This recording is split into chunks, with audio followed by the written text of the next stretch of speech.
ಎಲ್ರಿಗೂ ನಮಸ್ಕಾರ. ನಾನು ಬೆಳಗ್ಗೆ ಎದ್ದು ಕಾಫಿ ಕುಡಿದು ನಮ್ಮಮ್ಮ ಹೊರಟಿದ್ದು ಊರಿನ ಕಡೆಗೆ, ಅಂದರೆ ತಮಿಳ್ನಾಡು ಕಡೆಗೆ ಹೋಗ್ತಿದ್ದೀವಿ. ಯಾಕೆ ಅಂತ ಹೇಳಿದ್ರೆ ಸುಮಾರು ದಿನ ಆದಮೇಲೆ ನಾವು ಊರಿಗೆ ಹೋಗ್ತಿದ್ದೀವಿ.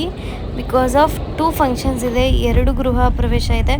ಒಂದು ನಮ್ಮ ಅಣ್ಣ ಅತ್ತಿಗೆ ಮನೆದು, ಇನ್ನೊಂದು ದೊಡ್ಡಪ್ಪ ಮನೆದು. ಇಬ್ಬರದು ಊರಲ್ಲಿ ಗೃಹ ಪ್ರವೇಶ ಇದೆ. ಸೊ ಅದಕ್ಕೆ ಅಲ್ಲಿಗೆ ಹೋಗ್ತಿದ್ದೀವಿ.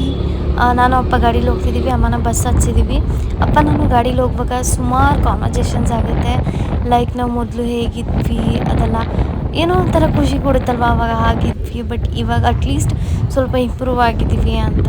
ಆ್ಯಂಡ್ ಅದಾದಮೇಲೆ ನಾವು ಹಾರೋಳಿಗೆ ಹೋಗೋವಾಗ ನನಗಂತೂ ಹೋಮ್ ಫೀಲ್ ಆಗುತ್ತೆ. ಯಾಕೆಂದರೆ 18-19 ವರ್ಷ ಅಲ್ಲಿದ್ದು ಅದಾದಮೇಲೆ ಬ್ಯಾಂಗ್ಳೂರಿಗೆ ಬಂದಿರೋದಲ್ವ, ಯಾವಾಗಲೂ ಆ ಫೀಲ್ ಒಂದು ಇದ್ದೇ ಇರುತ್ತೆ. ಅದಾದಮೇಲೆ ನಾವು ಮರಳುಬಡಿ ದಾಟಿ ಹೋಗ್ತಿದ್ದೀವಿ ಅಂತ ಹೇಳಿದ್ರೆ ಸುಮಾರು ದೂರ ತುಂಬಾ ಕಾಡಿರುತ್ತೆ. ಬಟ್ ಗಾಡಿಗಳೆಲ್ಲ ಓಡಾಡ್ತಾ ಇರುತ್ತೆ, ಅಷ್ಟು ಜನ ಓಡಾಡಲ್ಲ, ರೇರ್. ಅದರಲ್ಲೂ ಈ ಥರ ಆನೆಗಳಿದೆ, ಅದು ಇದು ಬೋರ್ಡ್ ನೋಡಿದ್ರೆ ಸಮ್ಟೈಮ್ಸ್ ಫೀಲ್ ಆಗುತ್ತೆ, ಆನೆ ಬಂದುಬಿಟ್ರೆ ಏನಪ್ಪ ಮಾಡೋದು ಅಂತ. ಸೊ ಅಲ್ಲಿಂದ ನಾವು ಹೊರಟಿದ್ದು ದೊಡ್ಡಮ್ಮ ಮನೆಗೆ ಹೋದ್ವಿ. ಅಲ್ಲೇ ಫಂಕ್ಷನ್ ಇದ್ದಿದ್ದು.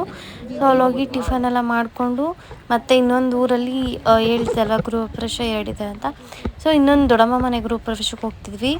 ಅಲ್ಲೋಗಿ ಮುಗಿಸ್ಕೊಂಡು ಮನೆಯೆಲ್ಲ ನೋಡಿಕೊಂಡು ಮತ್ತೆ ಆಚೆ ಬಂದು ಅಲ್ಲಿ ನಂಗೆ ಗೊತ್ತಿರೋ ತುಂಬ ಜನ ಇದ್ದಾರೆ. ಸುಮಾರು ದಿನ ಆಗಿತ್ತಲ್ಲ ಹೋಗಿ, ಅಲ್ಲೆಲ್ಲರೂ ಮಾತಾಡಿಸ್ಕೊಂಡು ಸುಮಾರು ವಿಷಯಗಳನ್ನ ಮಾತಾಡಿಕೊಂಡು ತುಂಬಾ ಖುಷಿ ಕೊಡುತ್ತೆ. ಬಿಕಾಸ್ ತುಂಬ ದಿನ ಆದಮೇಲೆ ಎಲ್ಲರೂ ನೋಡಿದಾಗ. ಅದಾದಮೇಲೆ ಮತ್ತೆ ಮನೆ ಹತ್ರ ಹೋಗಿ ಊಟ ಎಲ್ಲ ಮುಗಿಸ್ಕೊಂಡು ಊರಿಗೆ ಹೊರಡೋಣ, ಮತ್ತು ಬೆಂಗಳೂರಿಗೆ ನಾಳೆ ಆಫೀಸ್ ಇದೆ ಅಂತ ಹೇಳಿ ಅಮ್ಮನ ಬಸ್ ಹತ್ಸಿ ನಾನು ಅಪ್ಪ ಮತ್ತೆ ಗಾಡೀಲಿ ಬರ್ತಿದ್ದೀವಿ ಬ್ಯಾಂಗ್ಳೂರಿಗೆ. ಸೊ ಇದಾಗಿತ್ತು ಇವತ್ತಿನ video. Thank you so much for watching.